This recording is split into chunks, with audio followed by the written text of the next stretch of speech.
시간 우리 믿음의 고백을 하나님께 드림으로 말씀 앞에 나가도록 하겠습니다. 하나님 나를 사랑하신다. 하나님은 내 인생에 크고 비밀한 계획 가지고 계신다.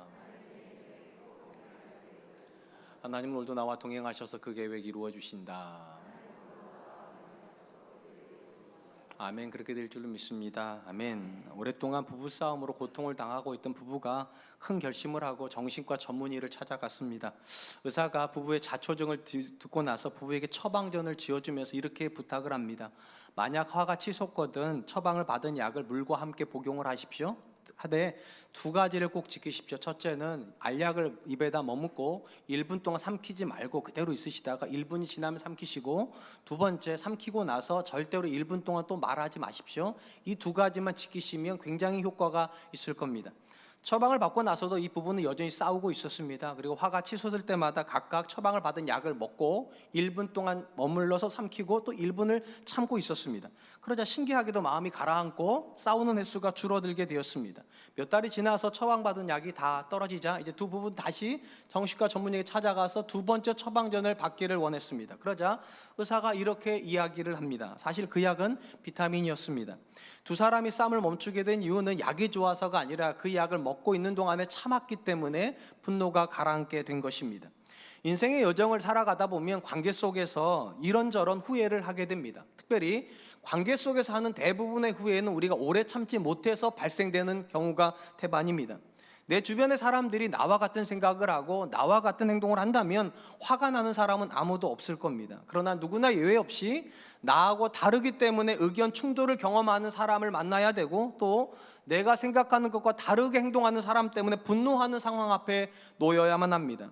그때 우리가 참지 못하고 했던 말과 행동들이 대부분 우리 기억 속에 후회로 남게 됩니다. 그때 그 말은 하지 말 걸 그랬다고, 그때 그런 행동은 안 했으면 혹시 지금처럼 안 되지는 않았을까, 이런 생각을 하는 것입니다. 최근에 아내와 함께 시청하게 된 프로그램 중에 오은영 리포트 결혼지옥이라고 하는 상담 프로그램이 있었습니다. 그날 오은영 박사님에게 상담을 받고 있는 부부는 결혼한 지 10년 차이고 7살 난 쌍둥이 아들들을 두고 있는 부부였습니다. 그냥 생각만 해보아도 10년 차쯤 되면 서로를 이해할 법도 하고, 이제 쌍둥이 7살 자녀가 굉장히 해맑게 크고 있으니까 행복해야 될 것 같은데, 이 가정은 무려 5년 동안 대화를 한마디를 안 하고 있는 가정이었습니다. 같은 공간에 있습니다. 그런데 서로를 쳐다보지도 않습니다. 쳐다보지 않는 것 정도가 아니라 서로에게 투명 인간처럼 아무런 반응을 하지 않습니다. 그래도 서로에게 주고받아야 될 메시지는 있으니까 말은 해야 되는데 어떻게 말을 하는가, 카톡을 보냅니다. 남편은 아내한테 카톡을 보내고 아내는 남편에게 그렇게 5년 동안 말 한마디 없이 오직 SNS를 통해서만 의견을 주고받았습니다. 너무 답답하니까 오은영 박사님이 이렇게 질문을 합니다. 부부가 이렇게 된 계기가 있습니까? 그때 남편이 아주 조심스럽게 만삭이었을 때 기억을 꺼내놓습니다. 아내가 만삭이고 함께 차를 타고 가고 있었습니다. 무엇 때문인지 모르겠지만 아주 심하게 싸웠습니다. 아내가 이렇게 말합니다. 여보, 나 내려주세요.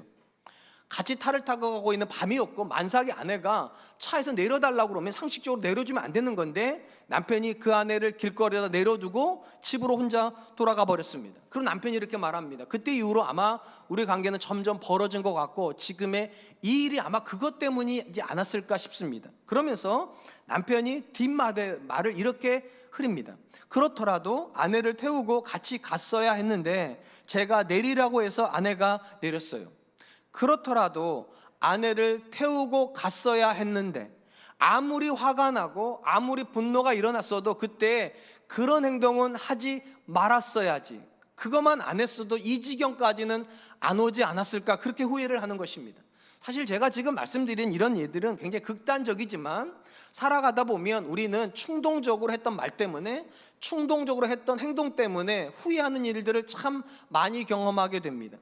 오늘 우리가 살펴보게 될 성령의 네 번째 열매는 이렇게 후회가 많은 인생을 하나님께서 후회하지 않게 하기 위해서 맺어주신 열매라고 이해하시면 좋습니다. 바로 오래 참음의 열매입니다.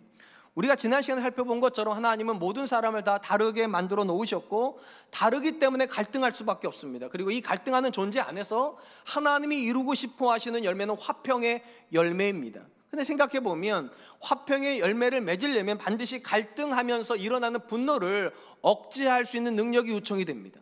분노가 아예 안 일어나게 하신 다음에 화평하는 게 쉽겠지만 우리는 어쩔 수 없이 분노가 일어나는데 이런 존재들이 화평으로 들어가려면 그 분노를 처리할 수 있는 어떤 장치가 필요하겠죠. 그래서 화평의 열매를 말씀하시고 바로 이어서 오래 참음의 열매를 말씀하여 주시는 것입니다. 성령의 열매로서의 오래 참음은 헬라어로 마크로디미아라고 하는 단어입니다. 이 단어는 두 단어가 합성이 된 겁니다. 길다 또는 멀다라는 뜻을 가지고 있는 마크로와 분노라고 하는 뜻을 가지고 있는 디모스라는 단어가 합쳐져서 만들어져서 뜻은 분노로부터 멀리 떨어져 있다. 그러니까 분노가 없는 게 아니에요. 근데 분노까지 가는 시간이 굉장히 길다는 뜻이 오래 참는다는 뜻입니다. 성경 안에서 이 오래 참음의 개념이 가장 먼저 나오는 건 아마도 출애굽기 34장의 이야기인 것 같습니다. 출애굽기 30장 이후의 이야기는 이런 겁니다. 우리가 잘 아는 것처럼 이스라엘이 출애굽을 한 다음에 시내산에 갔다가 거기서 그들이 우상 숭배를 하게 됩니다. 모세가 40일 동안 시내산 정상에서 하나님 만나고 있을 때 그들이 우상 숭배를 해버립니다. 이때 하나님께서 분노를 하십니다. 그리고 뭐라고 말씀하시는가? 지면에서 이스라엘 다 제거해버리고 모세의 노로 말미암아 새로운 민족을 이루겠다고 그러십니다. 이때 모세가 하나님 앞에 중보 기도를 하고 하나님이 그 중보 기도를 들으신 다음에 분노를 멈추십니다. 이 사건이 다 끝난 다음에 하나님께서 다시금 모세를 시내산으로 두 번째로 부르시고 거기서 하나님이 이렇게 말씀하십니다. 출애굽기 34장 5절로 6절입니다. 여호와께서 구름 가운데에 강림하사 그와 함께 거기 서서 여호와의 이름을 선포하실 때 여호와께서 그의 앞으로 지나시며 선포하시되 여호와라 여호와라 자비롭고 은혜롭고 노하기를 더디하고 인자와 진실이 많은 하나님이니라. 하나님이 자신을 소개하시면서 노하기를 더디하신다 이렇게 말씀하셨는데 이 노하기를 더디한다는 이 표현이 오래 참음의 구약적 표현입니다. 정확히 같은 뜻입니다. 성경 안에서 하나님께서 쓰시고 계신 노하기를 더디한다는 말의 히브리어 원문을 그대로 번역을 하면 나는 코가 길다입니다. 나는 코가 길다. 왜 하나님께서 코가 길다는 표현을 쓰셨는가? 고대 사람들은요, 한 사람이 분노할 때 이 분노가 어디로 표출된다 생각했는가? 이 코로 표출된다 생각해요. 코에서 이제 씩씩거리는 거, 이렇게 힘이 일로 빠져나오는 걸 가지고 이제 분노한다고 표현을 했는데 하나님은 이렇게 말씀하시는 거예요. 마음에서 분노가 일어나는데 이 분노가 연통을 통해서 표현이 되는데 이 연통의 길이가 길다는 겁니다. 그러니까 연통의 길이가 기니까 긴 연통을 통과해서 분노가 나오려면 시간이 꽤 길겠죠. 그 개념이 하나님이 노하기를 더디하신다 이런 표현으로 이해하시면 좋습니다. 아주 단순히 말하면 하나님은 분노하기를 원하지 않으신다는 겁니다. 화평을 원하시기 때문입니다. 한번 생각해 보세요. 이스라엘이 시내산 저 밑에서 우상 숭배하고 있다는 걸 모세가 알기 전에 하나님이 먼저 아셨어요. 얼마든지 그 상황에서 하나님이 즉시로 이스라엘을 진멸하시면 됩니다. 그리고 모세로부터 새로운 민족이 시작하면 되는데 굳이 하나님은 모세한테 그 사실을 알리세요. 너의 백성이 우상 숭배를 했다고. 그리고 또 개입을 하시는 게 아니라 모세로 하여금 시내산을 내려가서 중재하게끔 하세요. 그 모든 문제를 다 처리하게 하세요. 거기까지 기다리신 다음에 또한 모세라고 기도를 시키세요. 그리고 그 기도를 다 들으시고 나서 뭐라 하십니까? 화평을 선언하세요. 내가 진멸하지 않겠다고, 심지어 내가 너희와 함께 가나안 땅에도 가겠다고 말씀하신 다음에 이렇게 말씀하시는 거예요. 나는 노하기를 더디한다고, 나는 코가 길다고.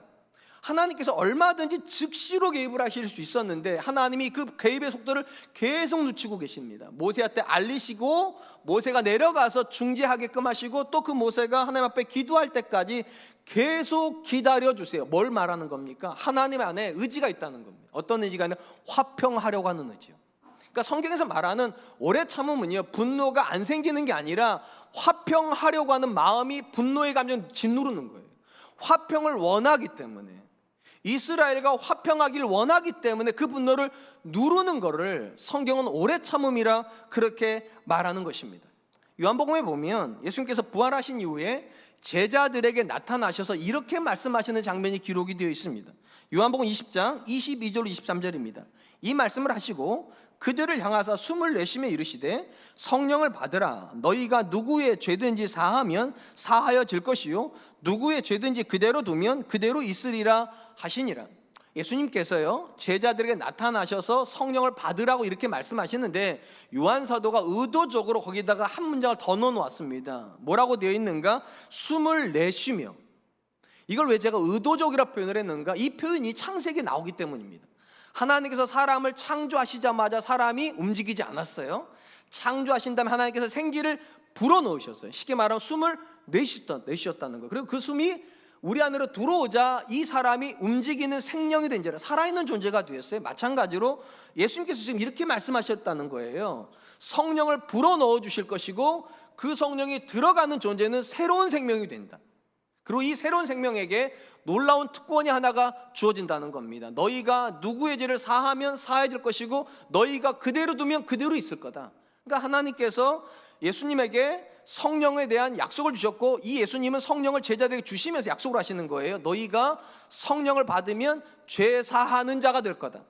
전통적으로 로마 카톨릭은 이 말씀을 문자 그대로 이해를 했습니다. 예수님께서 제자들에게 죄 사하는 권세를 주셨고, 이 제자들의 사역을 신부님들이 계승을 했기 때문에 신부들에게 죄를 사하는 권세가 있다. 그래서 개신교는 안 하는데 로마 카톨릭은 하는 게 있어요. 고해성사라는 걸 합니다. 신부님, 제가 오늘 아내랑 싸웠습니다. 그러면 신부님 뭐라고 말합니까? 하나님이 용서하셨습니다.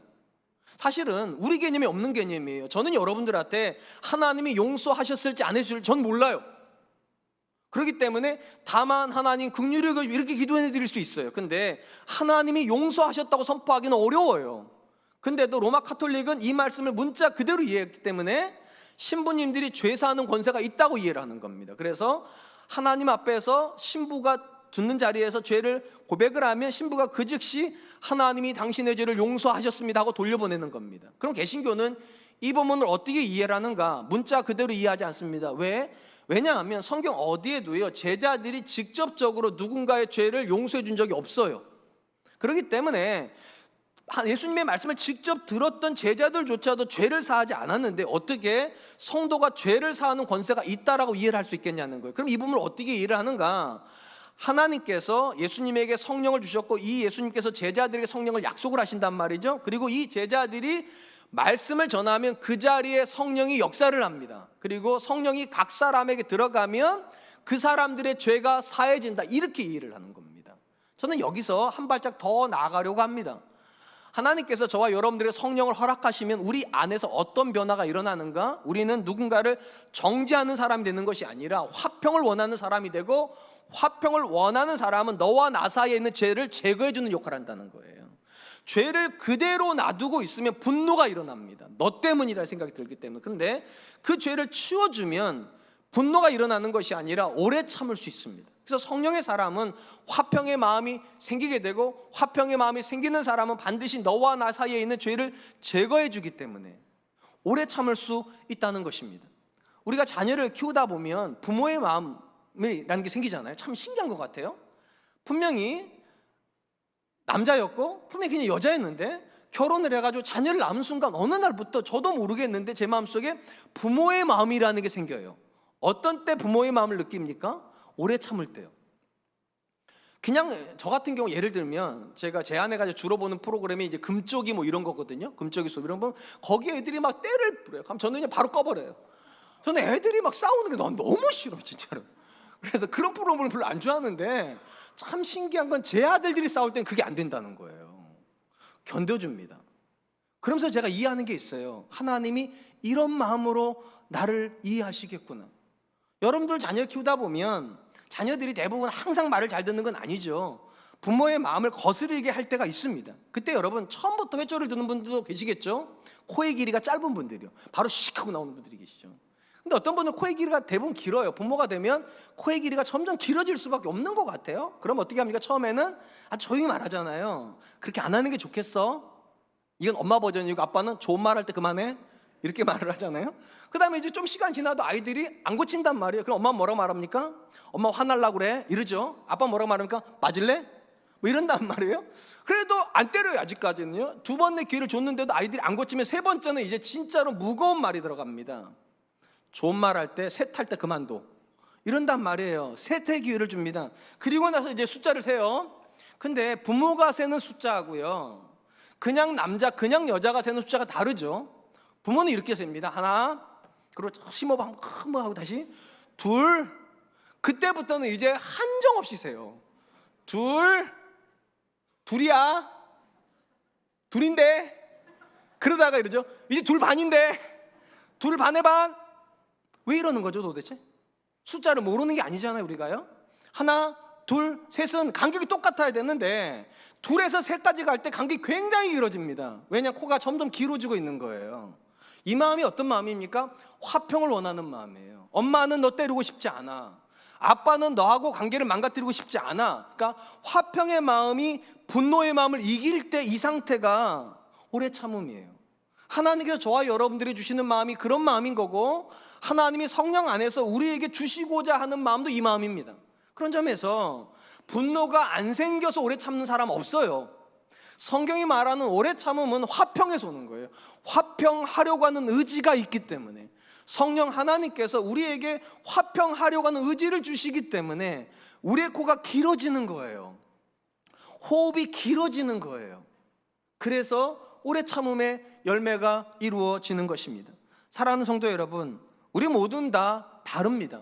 다르다는 건 불편한 거고, 불편함이 지속이 되면 갈등이 생기고, 갈등이 지속이 되면 분노가 일어날 수밖에 없습니다. 당연히 이 분노의 감정이 처리가 안 되면 화평은 일어나지 않아요. 그러면 어떻게 이 분노의 감정이 처리가 됩니까? 성령님이 기억시키는 겁니다. 어떻게 기억시킵니까? 내가 화평의 사람이라는 것을.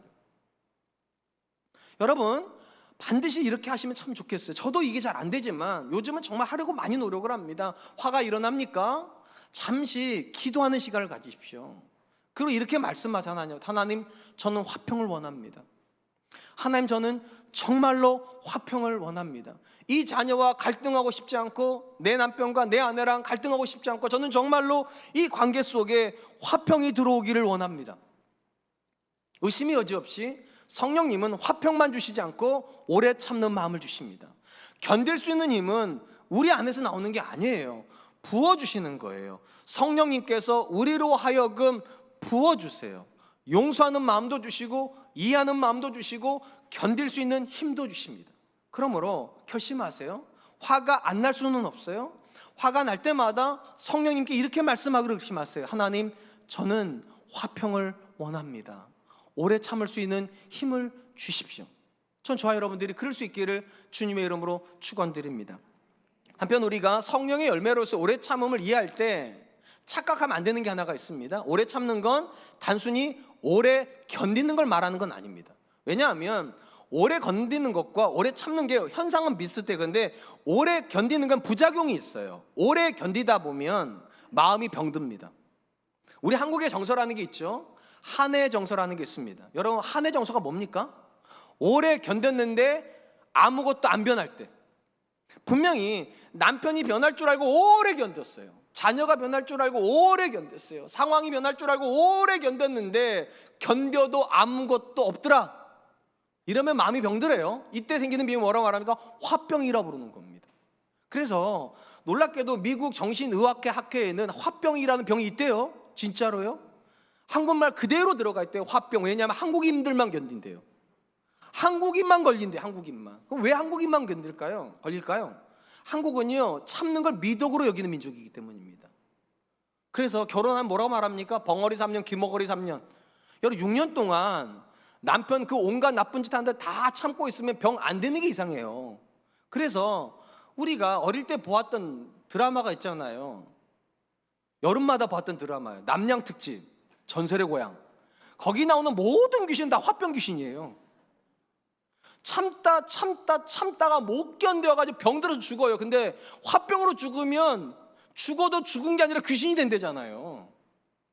그래서 복수를 해요. 그러니까 오래 견디는 건 복수하는 마음으로 간다. 내가 이 정도 견뎠으면 너는 할 말도 없어. 내가 이 정도 참아줬으면 네가 나한테 그렇게 하면 안 되는 거지. 이렇게 분노로 가요. 그렇기 때문에 오래 견디는 건 화평으로 못 갑니다. 그러니까 성경이 말하는 오래 참음은 오래 견디는 수동적인 역할을 말하는 게 아니라 정반대입니다. 능동적인 거예요. 의도적으로, 능동적으로 참는 거예요. 그러면 어떻게 의도적으로, 능동적으로 참는 것이 되는가? 그 부분에 대해서 로마서가 우리에게 주는 답이 있습니다. 로마서에 보면 하나님께 구원받은 성도가 마땅히 살아야 된다라고 말하는 어떤 세 가지의 룰이 있다라고 말씀하세요. 그게 한 문장으로 요약이 되어 있어요.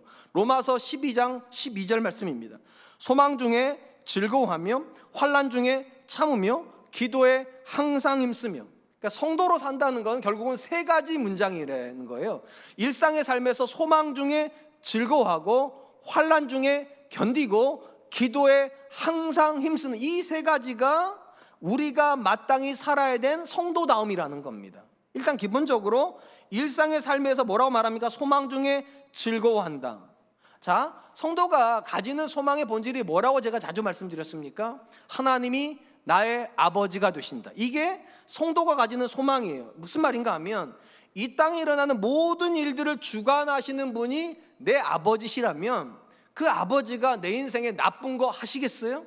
내 인생에 나쁜 거 주시겠어요? 그렇기 때문에 하나님이 아버지라는 사실을 믿는 사람은 소망이 생기고 이 소망은 우리로 즐겁게 만들어요. 그래서 예수 믿는 사람들은 다 행복한 사람이어야 된다니까요. 적어도 하나님이 내 아버지신데 행복할 수 없을 수 없지 않습니까? 이게 첫 번째예요. 소망 중에 즐거워. 그런데 살아가다 보면 하나님께서 무슨 이유인지 모르겠지만 우리에게 환난이란 걸 주세요. 상황적인 어려움도 있고 관계적인 어려움이 다 포함되어 있어요. 환난 안에. 그러면 이 환난은 어떻게 처리해야 되는가? 바울이 이렇게 말합니다. 소망 중에 즐거워하고 환난 중에 견뎌라 이렇게 되어 있어요. 견뎌라. 그러면 이 견딘다는 뜻이 뭘까? 이 번역의 또 다른 번역은요, 고대한다, 기다린다예요.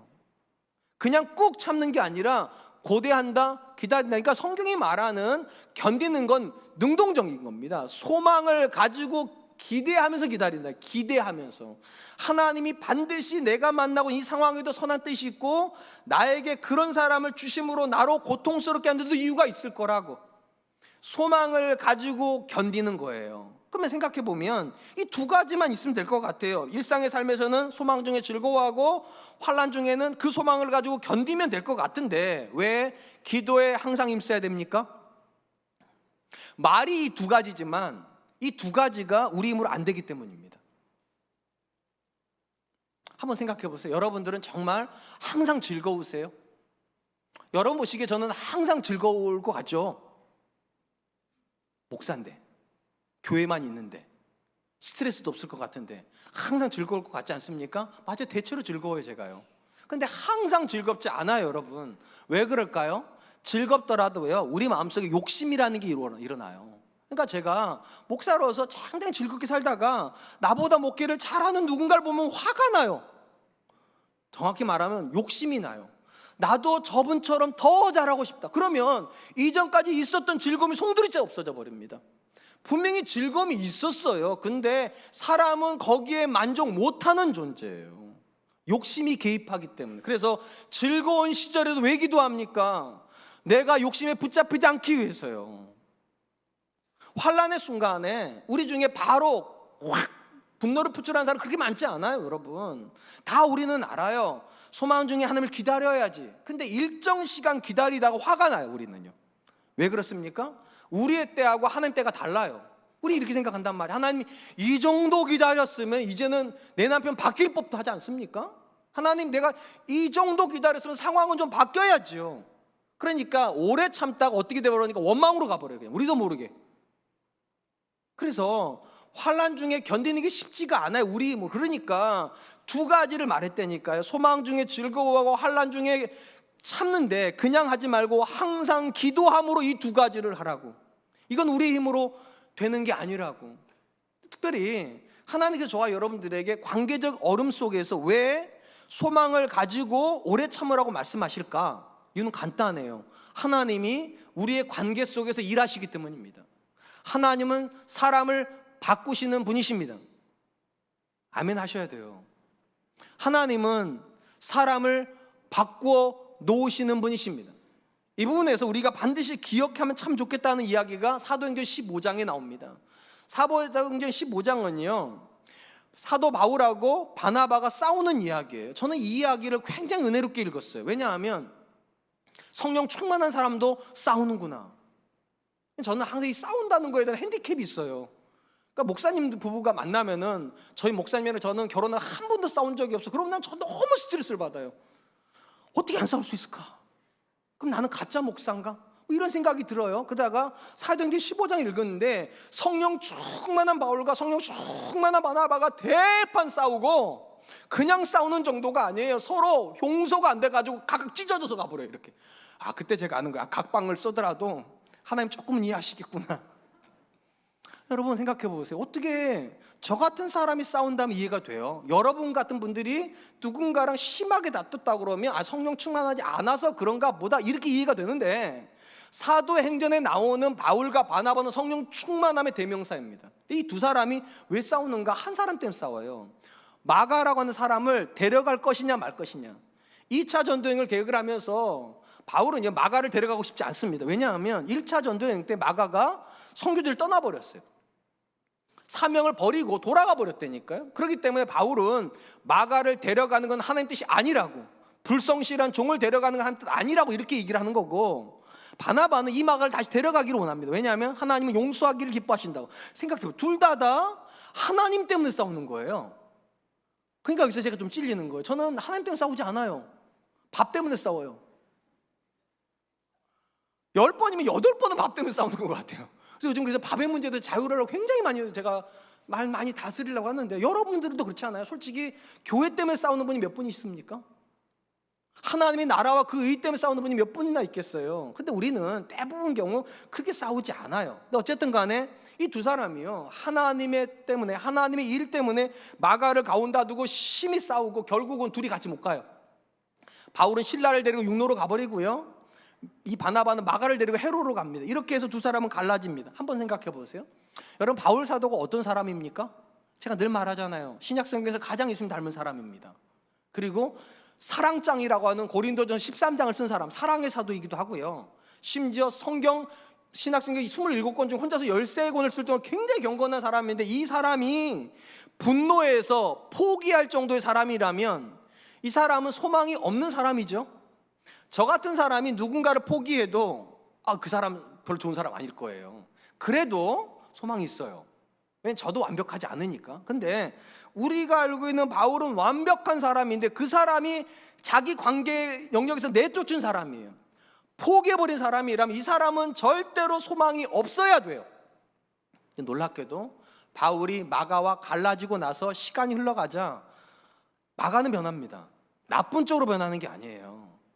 아주 이상적으로 변합니다. 어떻게 알 수 있는가? 바울이 디모데에게 보내는 편지에 보면 이런 기록이 나옵니다. 디모데후서 4장 11절 말씀, 누가만 나와 함께 있느니라. 내가 올 때에 마가를 데리고 오라. 그가 나의 일에 유익하니라.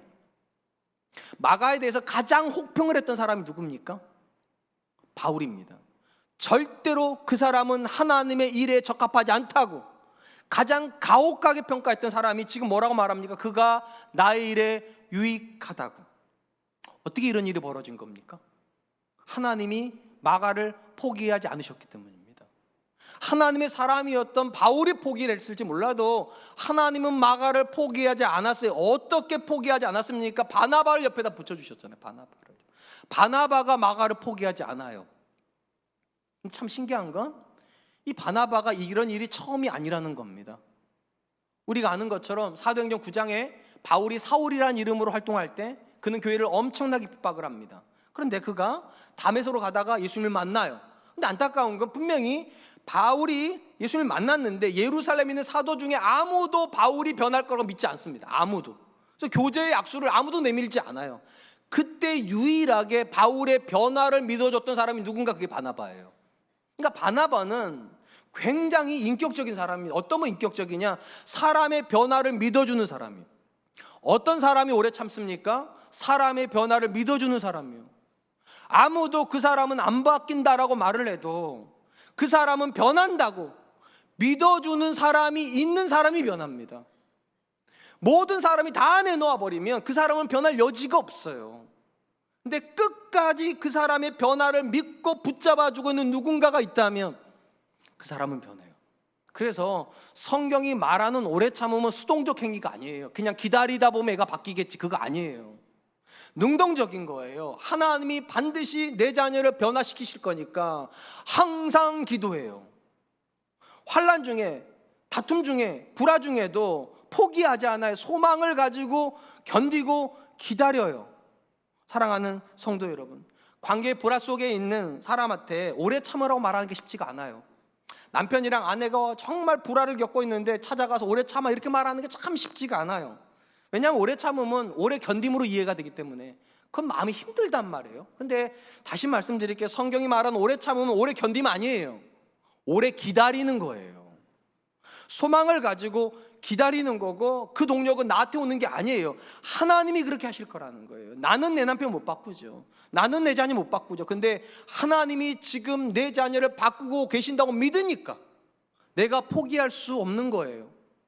이 자리에 계신 분들 중에 분명히 마음으로 이미 남편을 포기한 분들 계십니다. 얼굴은 그렇게 안 써져 있지만 이미 마음에서 심리적으로 이렇게 분리가 된 분들이 계세요. 내 남편은 저러다 죽을 거야 저러다가. 그러니까 가끔 보면 그런 분들이 계세요. 하나님도 내 남편은 못 고칠 거라고. 내 남편 성격 그런 분들이 계시는데 그 마음 고쳐 먹으세요. 그리고 다시 생각해 보세요. 여러분이 그 남편 포기하면 누가 그 남편을 위해서 기도할 수 있습니까? 여러분이 그 자녀를 놔버리면 누가 그 자녀를 붙잡고 울면서 기도해 줄 수 있겠습니까? 그 누군가가 있어야 변할 건데 바나바가 있어서 바울의 변화가 받아들여졌고 바나바가 있었기 때문에 마가가 돌아올 수 있었다면 내 자녀 곁에는 누가 있어야 됩니까? 내 남편 곁에는 누가 있어야 됩니까? 내 아내 곁에는 누가 있어야 됩니까? 내가 있어야죠. 그래서 기도해야 돼요. 하나님 나를 써주세요. 나를 통해서 내 자녀가 변화될 수 있도록 나를 써주세요. 전 저와 여러분들이 그렇게 기도할 수 있는 분들 되셨으면 좋겠습니다.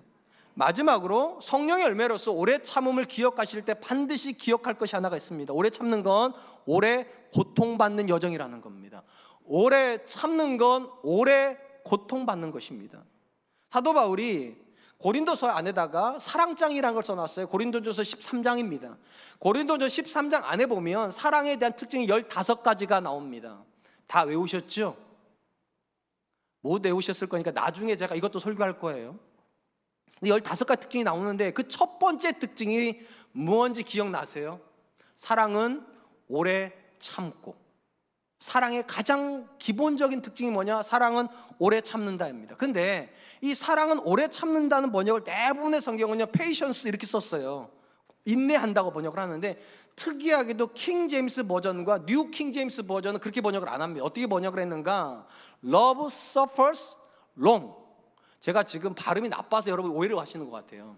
번역 다시 해드릴게요. 사랑은 오래 고통받는 거다. 참 의미가 있는 번역이에요.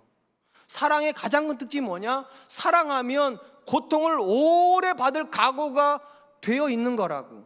곱씹으면 곱씹을수록 참 의미가 있어요. 여러분, 우리는요 사랑하지 않아도 어느 정도는 고통을 참아줄 수 있습니다. 근데 사랑하지 않으면 오래는 못 참아요. 오래는요. 우리 중에 가장 오랫동안 고통을 참아주는 대상이 누굴까 생각해 봤어요? 자녀인 것 같아요. 여러분들 자녀 처음 낳았을 때 이미 다 기억도 안 나시겠지만 그 자녀 때문에 불면의 밤을 얼마나 많이 보내셨어요? 좀 잠 좀 자줬으면 좋았는데 얘가 잠을 안 자요. 저는 우리 큰아이가요 너무 안 자서 저랑 제 아내가 바톤 터치를 하고 제가 이거 안고서 밤 12시 1시에 막 아무리 흔들어도 안 자요. 어느 날은 진짜 화딱지가 나서 침대 던질 뻔했다니까요.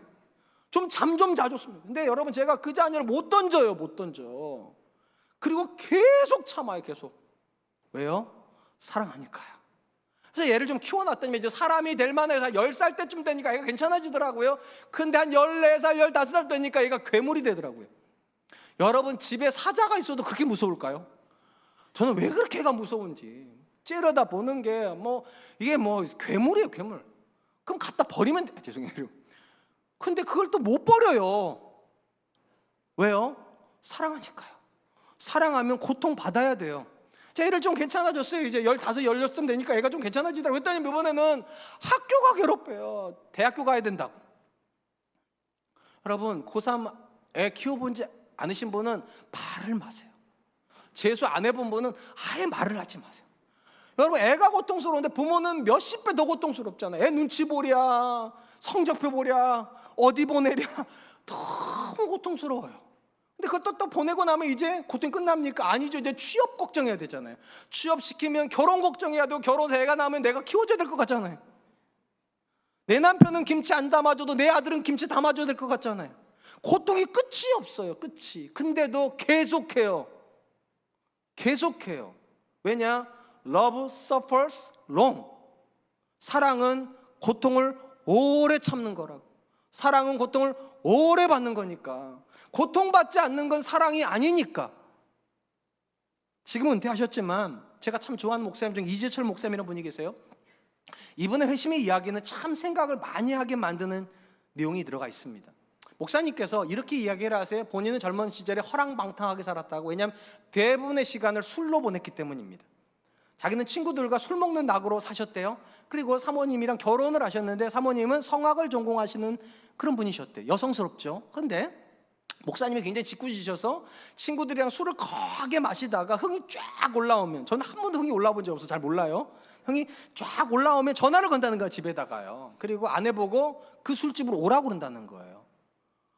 이 자리에 그런 전화 받고 술집에 갈 만한 분들은 별로 없어요. 가는 것도 대단해요, 진짜로. 갔어요. 그러면 목사님이 뭘 시키는가? 노래를 시킨다는 거예요. 친구들 앞에서. 여러분 같으면 그 자리에서 노래 부르시겠죠? 아닐 거예요. 우리는. 여보 미쳤어? 제정신이야? 지금 나보고 술 먹은 당신 친구들 앞에 노래를 하라는 거야? 이럴 것 같아요. 근데 놀랍게도 사모님은 한 번도 거절한 적이 없대요. 매번 노래를 불렀대요. 그 목사님 이렇게 생각하셨대요. 참 좋은 성품을 가졌구나. 천사의 성품을 가지니까 남편이 하라면 다 해주는구나. 그리고 감사했대요. 그러다가 1984년 8월 2일 새벽 2시, 저는 제가 회심한 날짜도 기억을 못하는데 목사님께서 얘기하시더라고요. 1984년 8월 2일 새벽 2시에 자신이 회심할 만한 사건을 경험했다고. 평소에 목사님은 항상 술을 먹고 늦게 들어가도 자기 손으로 집 문을 연 적이 없대요. 항상 띵동하고 눌렀대요. 그러면 아내가 나와서 남편한테 밥 차려주고 그 밥 먹고 주무시는 거예요. 참 대단하시죠? 그거보다 더 대단한 거, 그걸 다 받아준 사모님 더 대단하신 거예요. 근데 그날따라 들어가다가 주머니에 손을 넣었는데 아파트 키가 손에 잡히더라는 거예요. 그래서 생각에 오늘은 한번 열고 들어가 볼까 해가지고 그날따라 한번 처음으로 열었대요. 그날따라 열고 들어갔답니다. 부부가 쓰는 방으로 들어갔대요. 캄캄한데 정중앙에 사모님 머리맡에 스탠드가 하나 켜져 있더래요. 목사님을 기다리다가 주무신 것 같더라는 겁니다. 그 앞에 노트가 한 권이 펼쳐져 있어요. 물이 머금어 있는 노트랍니다. 아마 사모님이 눈물을 흘리시다가 막 그랬나 봐요. 그날따라 목사님 마음속에 그 노트를 읽어야 될 것 같다라는 강력한 충동이 들어왔습니다. 거기에는 이렇게 써져 있었습니다. 나는 오늘도 버스를 타고 수유리 너머로 갔다. 시골길을 하염없이 걸으면서 오늘도 역시 어김없이 죽음을 생각했다. 약을 먹고 죽을까 아니면 손을 그어 죽을까. 그러나 그것은 내가 취할 길이 아님을 다시 한번 더 확인하고 돌아왔다.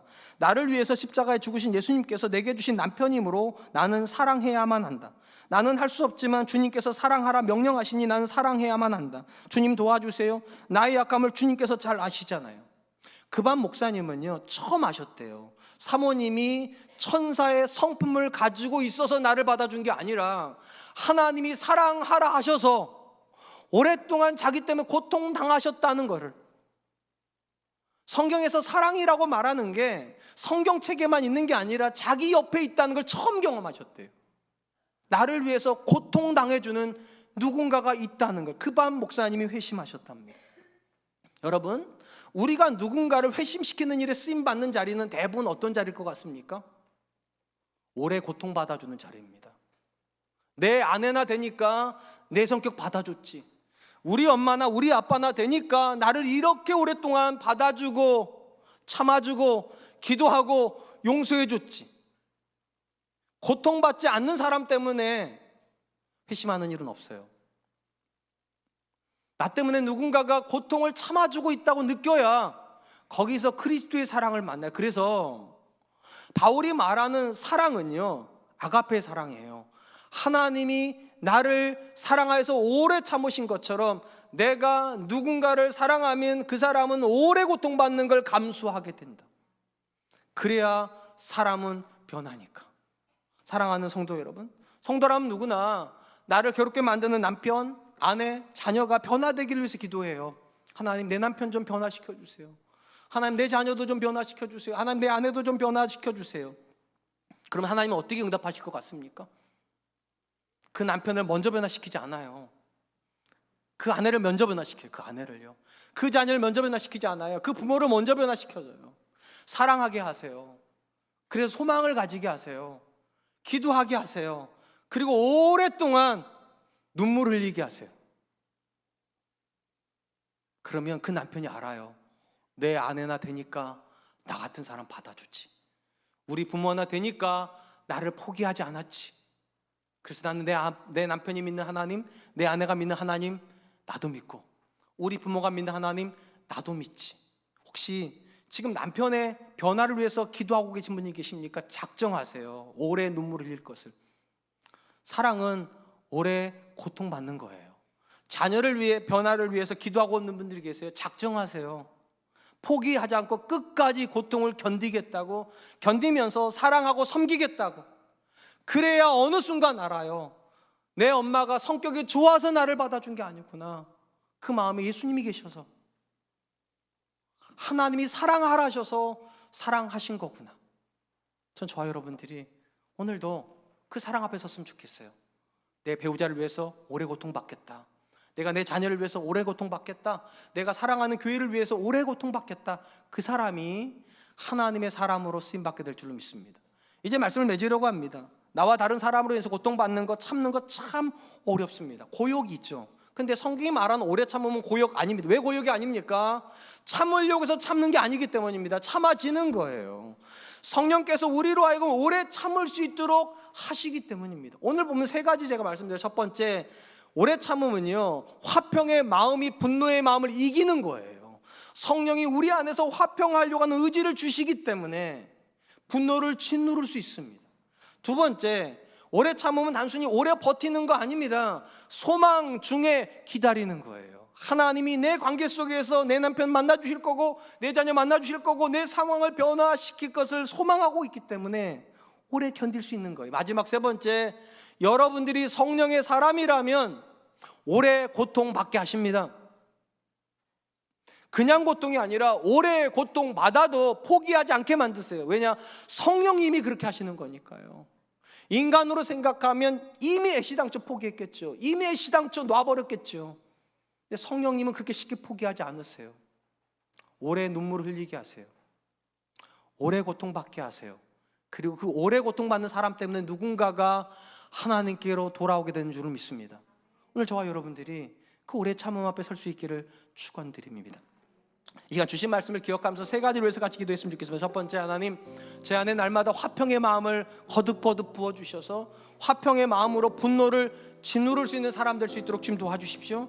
두 번째, 그냥 무작정 기다리고 무작정 견디는 사람이 아니라 소망을 가지고 기다리는 사람 되게 해주십시오. 하나님이 일하실 걸 믿고 하나님이 만나주실 것을 믿고 기다리게 해주시고, 세 번째, 하나님 오래 고통받을 걸 각오하게 해주십시오. 내 남편이 변화되기 위해서 내가 쓰임받아야 된다면, 내 자녀가 변화되기 위해 내가 쓰임받아야 된다면, 하나님 내 눈물을 쓰시고 내 기도를 쓰시고 내 아픔을 쓰셔서 하나님 반드시 내 남편이, 내 아내가, 내 자녀가 돌아올 수 있도록 주님 도와주십시오. 우리 같이 한 번만 기도하도록 하겠습니다. 기도하겠습니다. 하나님, 하나님 감사합니다. 귀한 시간 주신 하나님 말씀 앞에서 성령 하나님께서 우리에게 주신 오래 참